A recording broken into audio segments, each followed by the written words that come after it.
शिफ्टीच्या मधल्या भागापर्यंत अशी दागिन्यांसारखी। तर जय महाराष्ट्र मित्रांनो, मी सर्पमित्र अनिकेत कांबळे। आज आपण सिटीमध्ये सगळ्यात जास्त प्रमाणात निघणारा साप तुम्हाला दाखवणार आहे। त्याला मराठीमध्ये तस्कर व इंग्लिशमध्ये कॉमन ट्रिंकेट या नावाने ओळखला जाणारा हा साप आहे।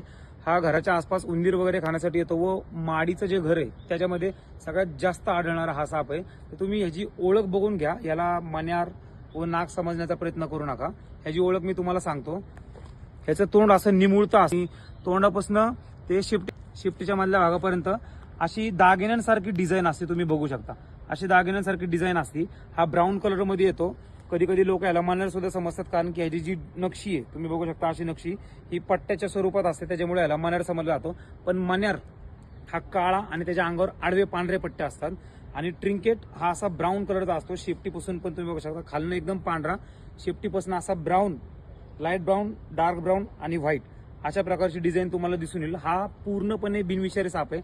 हा उंदीर खाण्यासाठी घरांच्या आसपास येतो, म्हणून याला मण्यार समजून याला मारण्याचा प्रयत्न करू नका। हा एकदम प्रेमळ साप आहे, म्हणून जर तुमच्या आसपास तुम्हाला जर साप असा आढळून आला तर त्याला न मारता सर्पमित्राला त्वरित कॉल करा, जेणेकरून सर्पमित्र येऊन ह्या सापाला जीवदान देईल। धन्यवाद।